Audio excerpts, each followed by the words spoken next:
أعوذ بالله من الشيطان الرجيم. قل هذه سبيلي أدعو إلى الله على بصيرة أنا ومن اتبعني وسبحان الله وما أنا من المشركين.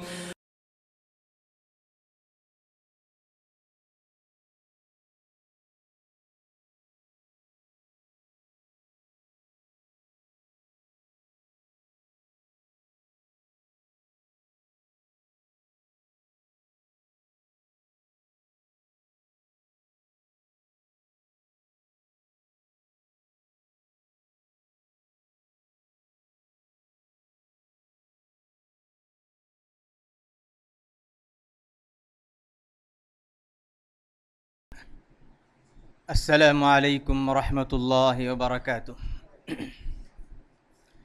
الحمد للہ رب العالمین والصلاة والسلام علی رسولہ الامین وعلی آلہ وصحبہ اجمعین. اما بعد، قال اللہ عز وجل: الم تر الی الذی حاج ابراہیم فی ربہ ان آتاہ اللہ الملک اذ قال ابراہیم ربی الذی یحیی ویمیت قال انا احیی وامیت قال ابراہیم فإن اللہ یأتی بالشمس من المشرق فأت بها من المغرب فبہت الذی کفر واللہ لا یہدی القوم الظالمین. محترم حاضرین، پردہ نشین خواتین اسلام، آج کی تراویح میں تیسرا پارہ اور چوتھے پارے کا کچھ حصہ پڑھا گیا. تیسرے پارے کی خصوصیت یہ ہے کہ اس پارے میں اللہ تبارک و تعالی نے قرآن مجید کی سب سے افضل آیت بیان کی ہے. اسی پارے میں قرآن مجید کی سب سے بڑی آیت بھی ہے، اور اسی پارے میں قرآن مجید کی وہ آخری آیت جو سب سے اخیر میں نازل ہوئی. تینوں آیتیں اسی پارے میں پائی جاتی ہیں. قرآن مجید کی سب سے افضل آیت آیت الکرسی ہے. ایک مرتبہ نبی کریم صلی اللہ علیہ وسلم نے صحابی رسول ابی ابن کعب رضی اللہ عنہ سے پوچھا: یا کعب، یا ابی، اتدری ای آیت فی کتاب اللہ اعظم؟ کہ ابی، کیا تمہیں معلوم کہ قرآن مجید میں سب سے افضل آیت، سب سے فضیلت والی آیت، سب سے زیادہ اہمیت رکھنے والی آیت کون سی ہے؟ پہلے تو ابی نے کہا کہ اللہ کے رسول، آپ اللہ اور آپ بہتر جانتے ہیں. پھر دوبارہ اللہ کے رسول نے پوچھا کہ کیا تمہیں معلوم کہ قرآن مجید کی سب سے افضل آیت کون سی ہے؟ تو انہوں نے اپنی طرف سے اجتہاد کرتے ہوئے کہا آیت الکرسی. تو اللہ کے رسول صلی اللہ علیہ وسلم ابی بن کعب کے صحیح جواب پر خوش ہوتے ہوئے ان کے سینے پر ہاتھ رکھ کر کہا: لیہنک العلم ابا المنذر، ابو المنذر، تمہیں علم مبارک ہو. اللہ کے رسول صلی اللہ علیہ وسلم نے صحیح جواب دینے پر انہیں مبارکبادی دیتے ہوئے، خوشخبری سناتے ہوئے اللہ کے رسول نے دعا دی کہ ابی، تمہیں علم مبارک ہو. تو اس طرح یہ آیت قرآن مجید کی سب سے افضل آیت ہے. اب سوال یہ ہے کہ قرآن مجید میں 6000 سے زائد آیتیں ہیں، ان میں آیت الکرسی کو یہ مقام کیوں ملا؟ آیت الکرسی کو اللہ تبارک و تعالیٰ نے کیوں اتنا مقام عطا کیا کہ وہ 6000 آیتوں میں سب سے افضل آیت قرار پائی؟ تو اس کا جواب یہ ہے کہ آیت الکرسی میں اللہ رب العزت نے اپنا تعارف کرایا ہے. اللہ رب العزت کے نام ہیں، اللہ رب العزت کی صفات ہیں، اللہ رب العزت کن صفات کے مالک ہیں، یہ ساری باتیں اللہ تبارک و تعالیٰ نے آیت الکرسی میں بیان کی ہیں۔ اس وجہ سے یہ آیت بڑی فضیلت والی آیت ہے، اتنی اہم آیت کہ اللہ کے رسول صلی اللہ علیہ وسلم ایک حدیث میں فرماتے ہیں، جو آدمی یہ آیت رات میں پڑھ کر سوئے تو صبح تک شیطان اس کے قریب نہیں آتا۔ اس کے پیچھے ایک بہت بڑا واقعہ ہے، آپ لوگوں نے بارہا سنا ہوگا۔ اللہ کے رسول صلی اللہ علیہ وسلم نے اپنے صحابی ابو ہریرہ رضی اللہ عنہ کو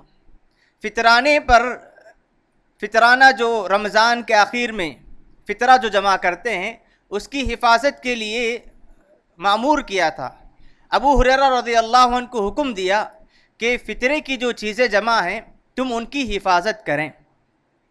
ابو ہریرہ کہتے ہیں کہ اللہ کے رسول صلی اللہ علیہ وسلم کے حکم سے میں نے ان چیزوں کی فطرانے کی حفاظت کی، تو رات میں اچانک ایک چور آ کر چوری کرنے لگا، اس فطرے کے مال سے کچھ چوری کرنے، تو میں نے اس چور کے ہاتھ پکڑ لیے اور کہا کہ کل صبح میں تمہیں اللہ کے رسول صلی اللہ علیہ وسلم کے سامنے پیش کروں گا، تمہاری چوری کی سزا اللہ کے رسول صلی اللہ علیہ وسلم متعین کریں گے۔ تو اس چور نے کہا ابو ہریرہ سے کہ میں بڑا غریب ہوں، میرے بیوی بچے ہیں، میرے بیوی بچے بھوکے ہیں، مجھے چھوڑ دیں۔ ابو ہریرہ کہتے ہیں کہ اس کے اس گزارش پر مجھے ترس آیا اور میں نے اسے چھوڑ دیا۔ اللہ کے رسول صلی اللہ علیہ وسلم کو میں نے صبح میں ذکر کیا کہ اللہ کے رسول ایک چور آ کر چوری کرنے لگا، لیکن اس نے اپنی محتاجی کا ذکر کیا، میں نے چھوڑ دیا۔ تو اللہ کے رسول نے کہا کہ تمہارا چور آج بھی آئے گا۔ ابو ہریرہ کہتے ہیں کہ اللہ کے رسول صلی اللہ علیہ وسلم کی بات سچی بات ہے، حق ہے، میں اس چور کے انتظار میں بیٹھا تھا، اللہ کے رسول صلی اللہ علیہ وسلم نے بتایا تو پھر دوبارہ وہ چور آ کر چوری کرنے لگا، میں نے دوبارہ اس کے ہاتھ پکڑ لیے، تو پھر اس نے یہی بات کہی کہ میرے بیوی بچے ہیں، بھوکے ہیں، میں فقیر ہوں، تو اس طرح میں نے آج بھی ترس کھا کر اس کو چھوڑ دیا۔ صبح میں نے اللہ کے رسول سے یہ بات ذکر کی تو اللہ کے رسول پھر کہا کہ آج بھی وہ چور آئے گا، تو تیسرے دن بھی وہ چور آ کر چوری کرنے لگا، تو حضرت ابو ہریرہ نے کہا آج تو تجھے کبھی میں معاف نہیں کروں گا، اللہ کے رسول کے پاس ضرور پیش کروں گا۔ تو اس چور نے کہا کہ ابو ہریرہ میں تجھے ایک چیز بتاتا ہوں، ایک چیز سکھا دیتا ہوں، کیا تم اس کے بدلے مجھے چھوڑ دو گے؟ شیطان، یہ چور جو ہے اصل میں شیطان تھا، اور شیطان کو معلوم تھا کہ حضرت ابو ہریرہ علم کے معاملے میں بڑے حریص تھے، علم جہاں بھی ہو وہاں حاصل کرنے کے لیے پہنچ جایا کرتے تھے۔ شیطان نے دیکھا، اور شیطان بڑا چالاک ہے، بڑا مکار ہے، ابو ہریرہ علم کے حریص، علم کو چاہنے والے، علم سے محبت کرنے والے، اس نے کہا کہ میں تمہیں ایک چیز سکھا دیتا ہوں، کیا تم اس کے بدلے مجھے معاف کر دو گے؟ ابو ہریرہ نے کہا ٹھیک ہے بتاؤ۔ تو اس نے کہا دیکھو، تم جب کبھی رات میں بستر پر جاؤ تو آیت الکرسی پڑھ لیا کرو، اس آیت کو پڑھنے کی فضیلت اور بدولت یہ ہوگا کہ شیطان تمہارے قریب نہیں آئے گا۔ اللہ رب العزت جو آدمی یہ آیت پڑھ کر سوتا ہے اس کے قریب ایک فرشتے کو لگا دیتے ہیں، جو فرشتہ کے آیت الکرسی پڑھنے کی بدولت وجہ سے اس بندے کی حفاظت کرتے ہیں۔ لَن يَزَالَ مَعَكَ مَلَكٌ، کہ اللہ کے رسول فرماتے ہیں کہ تمہارے ساتھ برابر ایک فرشتے رہتے ہیں جو اللہ کے حکم سے تمہاری حفاظت کرتے ہیں اور صبح تک شیطان کو قریب آنے نہیں دیتے۔ یہ واقعہ امام بخاری رحمہ اللہ نے نقل کی ہے، بڑا اہم واقعہ ہے۔ پھر دوبارہ اللہ کے رسول صلی اللہ علیہ وسلم کے پاس جا کر تیسرے دن بھی ابو ہریرہ کہتے ہیں کہ اللہ کے رسول چور آیا تھا، لیکن اس نے مجھے ایک بات سکھا کر گیا، اور اس کے اللہ کے رسول کے سامنے ابو ہریرہ نے کہا کہ اس نے کہا کہ آیت الکرسی پڑھو تو یہ فائدہ ہوگا۔ اللہ کے رسول نے فرمایا صدقک وہو کذوب، صدقک وہو کذوب، شیطان اس معاملے میں تمہارے ساتھ جو کیا وہ سچ کیا، اس نے جو بات کہی وہ سچی بات ہے۔ آیت الکرسی پڑھو گے تو شیطان قریب نہیں آئے گا، فرشتے تمہاری حفاظت کریں گے، یہ بات تو صحیح ہے، وَهُوَ كَذُوبٌ، حقیقت میں وہ بڑا جھوٹا ہے، حقیقت میں وہ بڑا جھوٹا ہے۔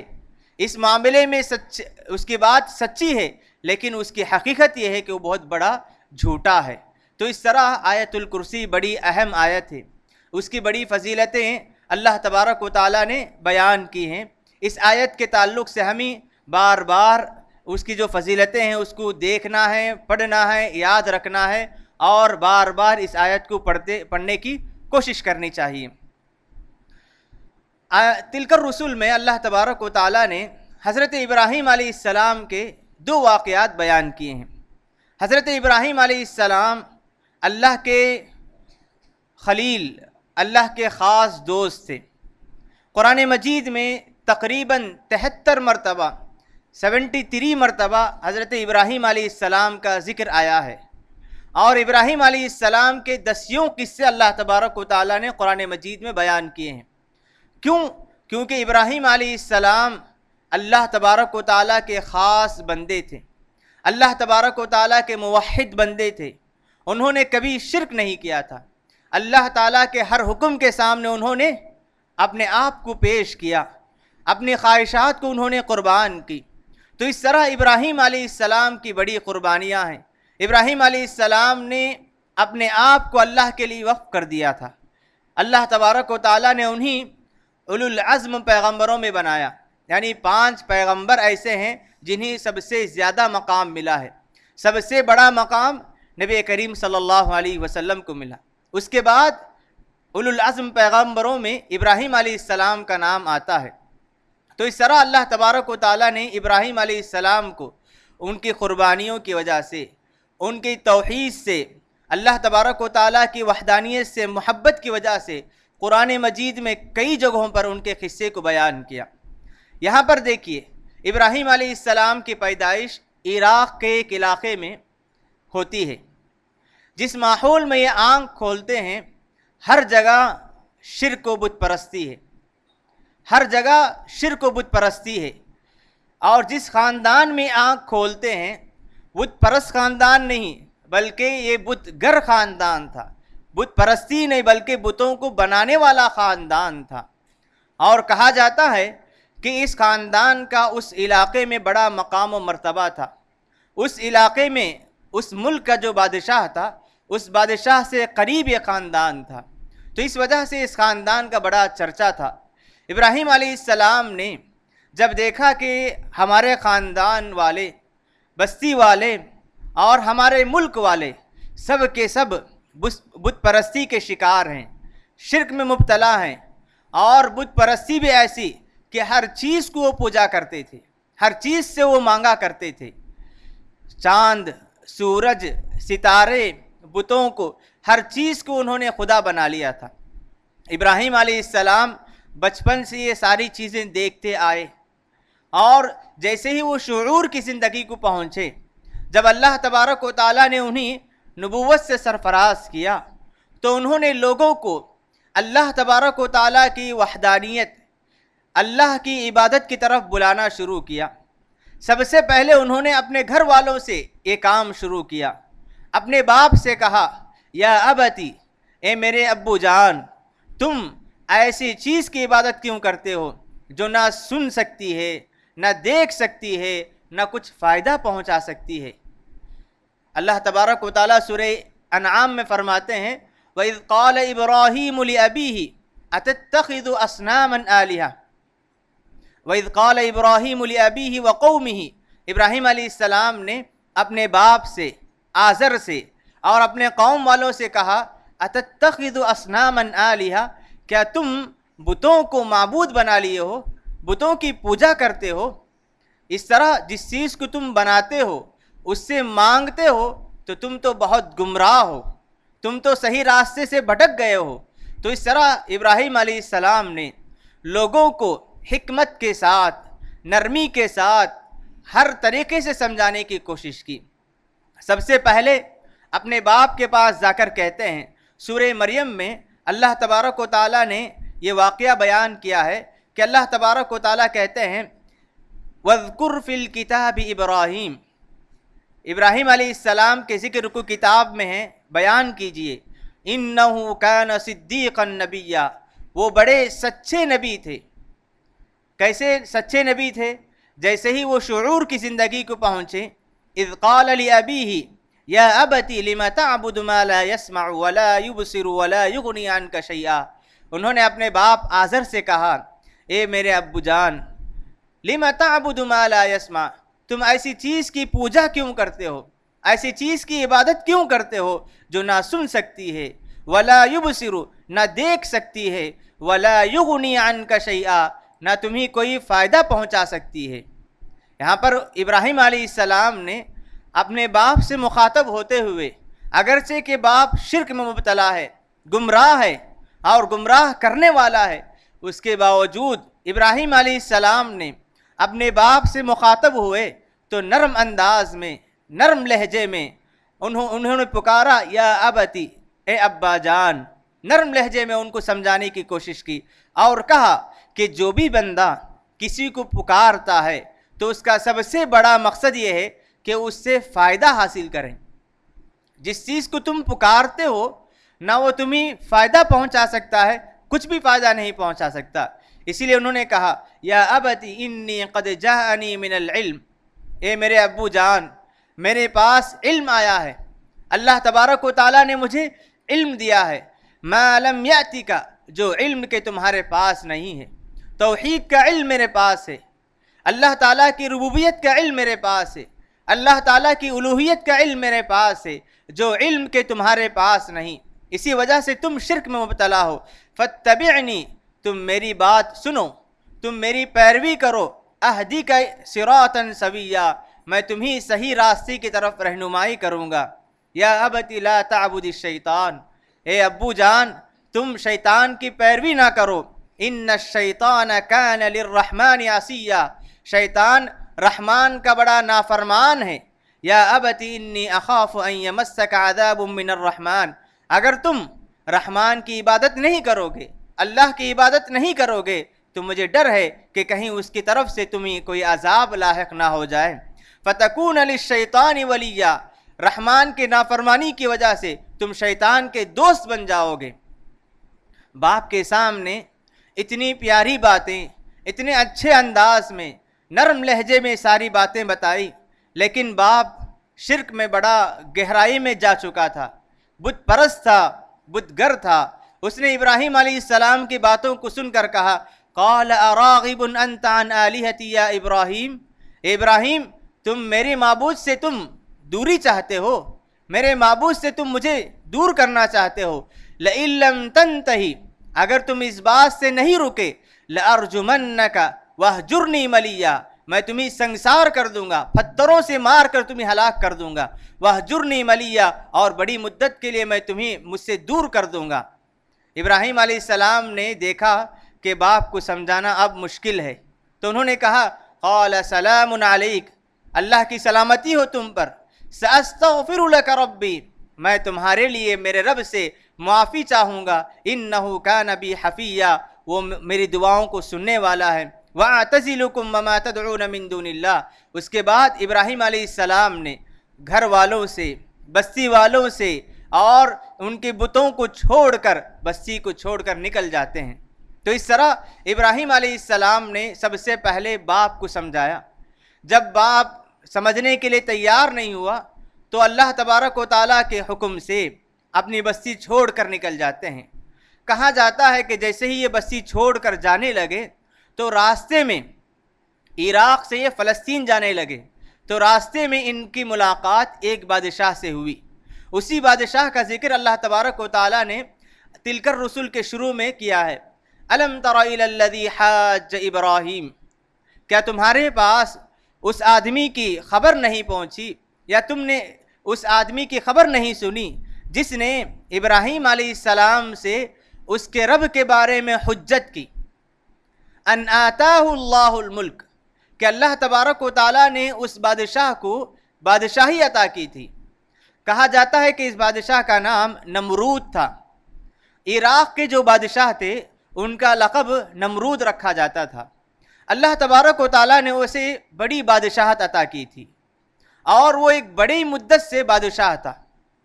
بڑی مدت سے بادشاہ ہونے کی وجہ سے وہ اس غلط فہمی میں مبتلا ہو گیا تھا کہ میں ہی سب کچھ ہوں، دنیا کا میں بادشاہ ہوں اور میں جو چاہتا ہوں کر سکتا ہوں. تو ابراہیم علیہ السلام نے اس بادشاہ کو مخاطب ہو کر کہا اذ قال ابراہیم ربی الذی یحیی و یمیت، اے بادشاہ جس تو غلط فہمی میں مبتلا ہے اس غلط فہمی کو نکال دے، کیونکہ سب کچھ کرنے کا مالک صرف میرا رب ہے، جو پیدا کرنے والا، جو مارنے والا ہے. بادشاہ نے جب یہ بات سنی تو اس نے کہا قال انا احیی و امیت، میں بھی زندہ کرتا ہوں میں بھی مارتا ہوں. اس نے 2 قیدیوں کو بلائے جن پر موت کی سزا سنا دی گئی تھی. 2 قیدیوں کو بلا کر ایک کو چھوڑ دیا، دوسرے کو قتل کر دیا اور کہا دیکھ میں بھی مارتا ہوں اور میں جسے چاہتا ہوں زندہ چھوڑ دیتا ہوں.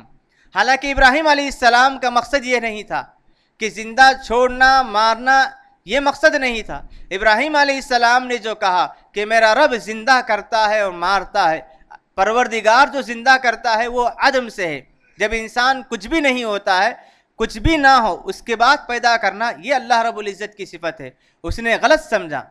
تو ابراہیم علیہ السلام نے اس سے بڑی دلیل پیش کی اس کے سامنے کہ میرا پروردگار سورج کو مشرق سے لاتا ہے تو مغرب سے لے کر آ. اگر تو یہ سمجھتا ہے کہ جو کچھ تو چاہتا ہے کر سکتا ہے تو سورج کو مغرب سے لے کر آ. تو بادشاہ لاجواب ہو گیا، اس کے پاس کوئی جواب نہیں رہا. اللہ تبارک و تعالیٰ نے اسے شرمندہ کر دیا. اور اللہ تعالیٰ فرماتے ہیں واللہ لا یہدی القوم الظالمین، اللہ رب العزت ظالم لوگوں کو کبھی ہدایت نہیں دیتے. یہ بادشاہ جسے اللہ تبارک و تعالیٰ نے بادشاہی دی، جسے اللہ تبارک و تعالیٰ نے بادشاہ بنایا تھا، اس کے پاس جو کچھ تھا وہ اللہ کی طرف سے تھا، لیکن یہ اپنے آپ کو سب کچھ سمجھنے لگا اور اللہ تبارک و تعالیٰ کی صفات اپنے لیے اختیار کرنے لگا تو ظالم ہوا، اللہ تبارک و تعالیٰ پر ظلم کرنے والا ہوا. تو اللہ تعالیٰ فرماتے ہیں ایسے لوگوں کو کبھی اللہ تعالیٰ ہدایت نہیں دیتے. ایک واقعہ، جب اللہ تبارک و تعالیٰ نے ابراہیم علیہ السلام کو نبی بنا دیے، پختہ ایمان عطا کر دیا، تو ابراہیم علیہ السلام نے اللہ تبارک و تعالیٰ سے ایک دعا کی کہ پروردگار میں یقین رکھتا ہوں کہ تو سارے لوگوں کو قیامت کے دن دوبارہ اٹھانے والا ہے. مجھے یہ بتا کہ تو کیسے اٹھائے گا کہ مرنے کے بعد انسان زمین میں اس کی ہڈیاں مل جاتی ہیں، سارے نشانات ختم ہو جاتے ہیں، اس کے باوجود تو کیسے اٹھاتا ہے.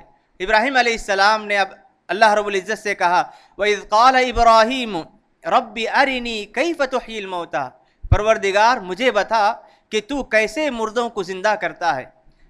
قَالَ أَوَلَمْ تُؤْمِنْ، اللہ تعالیٰ نے کہا کیا تو میری اس قدرت پر ایمان نہیں رکھتا؟ قَالَ بَلَا، کیوں نہیں، مجھے اس قدرت پر، تیرے اس قدرت پر یقین ہے. وَلَكِنْ لِيَطْمَئِنَّ قَلْبِي، میں چاہتا ہوں کہ میرا دل مطمئن ہو جائے، کیونکہ میں کافر لوگوں کے پاس، مشرکوں کے پاس دعوت دینے کے لیے جا رہا ہوں تاکہ میرے پاس پختہ علم ہو، میں یقین کے ساتھ ان کے پاس جاؤں اور تیرا پیغام ان تک پہنچاؤں. تو اللہ تبارک و تعالیٰ نے ابراہیم علیہ السلام سے کہا ٹھیک ہے. قال فخذ 4 من الطیر، 4 پرندوں کو لو، فصرہن الیک، اور ان سے مانوس ہو جاؤ. مانوس کے معنی ان سے بالکل قریب ہو جاؤ. ثم اجعل علی کل جبل منہن، ان 4 پرندوں کو توڑ کر، یعنی توڑنے سے وہ پرندے مر جائیں گے، تو 4 پہاڑوں پر، الگ الگ پہاڑوں پر رکھ دو. پھر اس کے بعد انہیں بلاؤ. ثم ادعوہن یأتینک سعیا، مرنے کے بعد تم انہیں پکارو، 4 پرندے زندہ ہو کر تمہاری طرف آئیں گے. تو اللہ تعالیٰ نے کہا کہ اسی طرح جب اللہ تعالیٰ چاہتا ہے مردوں کو زندہ کرے گا. جس طرح اللہ تعالیٰ ان پرندوں کو زندہ کیا، اسی طرح سارے انسانوں کو، سارے جانوروں کو قیامت کے دن زندہ کرے گا. تو اللہ تبارک و تعالیٰ نے اس واقعے میں اپنی قدرت کی بہت بڑی نشانی بتائی کہ اللہ تبارک و تعالیٰ جب چاہیں، جیسے چاہیں مردوں کو زندہ کر سکتا ہے. تو ابراہیم علیہ السلام جیسے ہی یہ واقعے کو دیکھے ان کا ایمان اور مضبوط ہو گیا. اور اس کے بعد اپنے قوم کی طرف جا کر وہ دعوت دینے لگتے ہیں۔ قوم کے لوگوں سے کہا کہ تم جن بتوں کو تراشتے ہو انہی تم پکارتے ہو۔ اللہ تبارک و تعالیٰ ایک بڑا واقعہ سورہ انبیاء میں بیان کرتے ہیں، بڑا دلچسپ واقعہ ہے، آپ لوگوں نے بارہا سنا ہوگا۔ ابراہیم علیہ السلام کو اللہ تعالیٰ نے علم عطا کیا، اس کے بعد جا کر کہتے ہیں اذ قال لأبیہ وقومہ ما هذه التماثیل۔ ابراہیم علیہ السلام نے اپنے باپ سے اور اپنے قوم والوں سے کہا ما هذه التماثیل، یہ بتیں کیا ہیں، التی انتم لہا عاکفون، جسے تم چمٹے ہو، جس کی تم عبادت کرتے ہو۔ قالوا، انہوں نے کہا وجدنا آباءنا لہا عابدین، ہم نے ان بتوں کو عبادت کرتے ہوئے اپنے آبا و اجداد کو، ہمارے سے پہلے جو باپ دادا گزرے ہیں، ہم نے ان کو ان بتوں کی عبادت کرتے ہوئے پایا، ہم بھی عبادت کر رہے ہیں۔ ابراہیم علیہ السلام نے کہا اگر ایسی بات ہے لقد کنتم انتم وآباؤکم فی ضلال مبین، تم بھی، تمہارے باپ دادا بھی بڑی کھلی گمراہی میں ہیں۔ قالوا اجئتنا بالحق، لوگوں نے کہا کہ ابراہیم واقعی تم ہمارے پاس حق بات لے کر آئے ہو، ام انت من اللاعبین، یا تم ہمارے ساتھ مذاق کر رہے ہو۔ ابراہیم علیہ السلام نے کہا میں اللہ کی طرف سے حق لے کر آیا ہوں، میں مذاق کرنے کے لیے نہیں آیا۔ تو اس کے بعد ابراہیم علیہ السلام نے کہا رب تو وہ ہے جس نے زمین و آسمان کو پیدا کیا، رب تو وہ ہے جس نے زمین و آسمان کو پیدا کیا، اور وَأَنَا عَلَىٰ ذَلِكُم مِّنَ الشَّاهِدِينَ، میں ان کی اس بات کی گواہی دینے والوں میں سے ہوں۔ لوگوں کو انہوں نے طرح طرح سے سمجھایا، لیکن سمجھنے کے لیے تیار نہیں ہوئے۔ تو کہا جاتا ہے کہ عید کے دن سارے لوگ عید کی خوشی منانے کے لیے ایک جگہ جمع ہوا کرتے تھے۔ تو عید سے قریب ابراہیم علیہ السلام نے پلان کیا کہ جیسے ہی عید کے دن سارے لوگ خوشی منانے کے لیے ان بتوں یعنی مندروں سے دور چلے جائیں گے، تو ابراہیم علیہ السلام نے کیا کہ جتنے چھوٹے چھوٹے بت تھے سب کو کلہاڑی سے توڑ دیے، اور ان کا جو بڑا بت تھا اس کے گردن پر اس کلہاڑی کو لٹکا دیا۔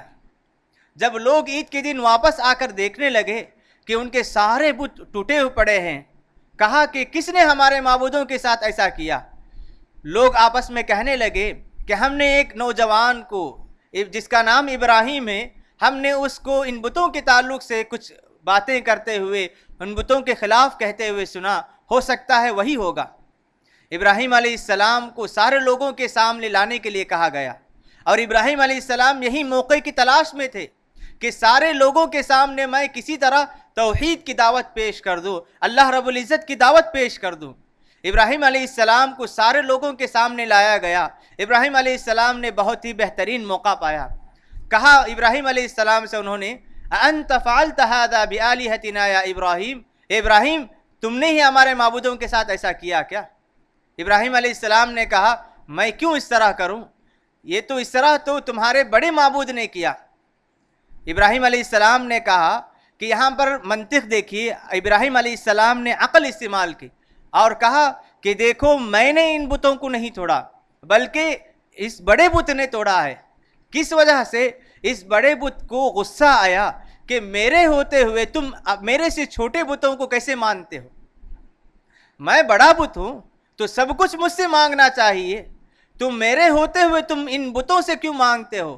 تو لوگوں کو کچھ بات سمجھ میں آئی کہ بڑے بت کو غصہ آیا تو اس نے توڑ دیا، لیکن انہوں نے کہا کہ ہمارے بڑے بتوں میں نہ حرکت کرنے کی صلاحیت ہے، نہ کچھ فائدہ پہنچانے کی صلاحیت ہے، لیکن جیسے ہی ان کو معلوم ہوا کہ یہاں پر کچھ چال چلا جا رہا ہے، کچھ ہوشیاری کی جا رہی ہے، تو وہ اپنے آپ پر شرک پر اڑ گئے۔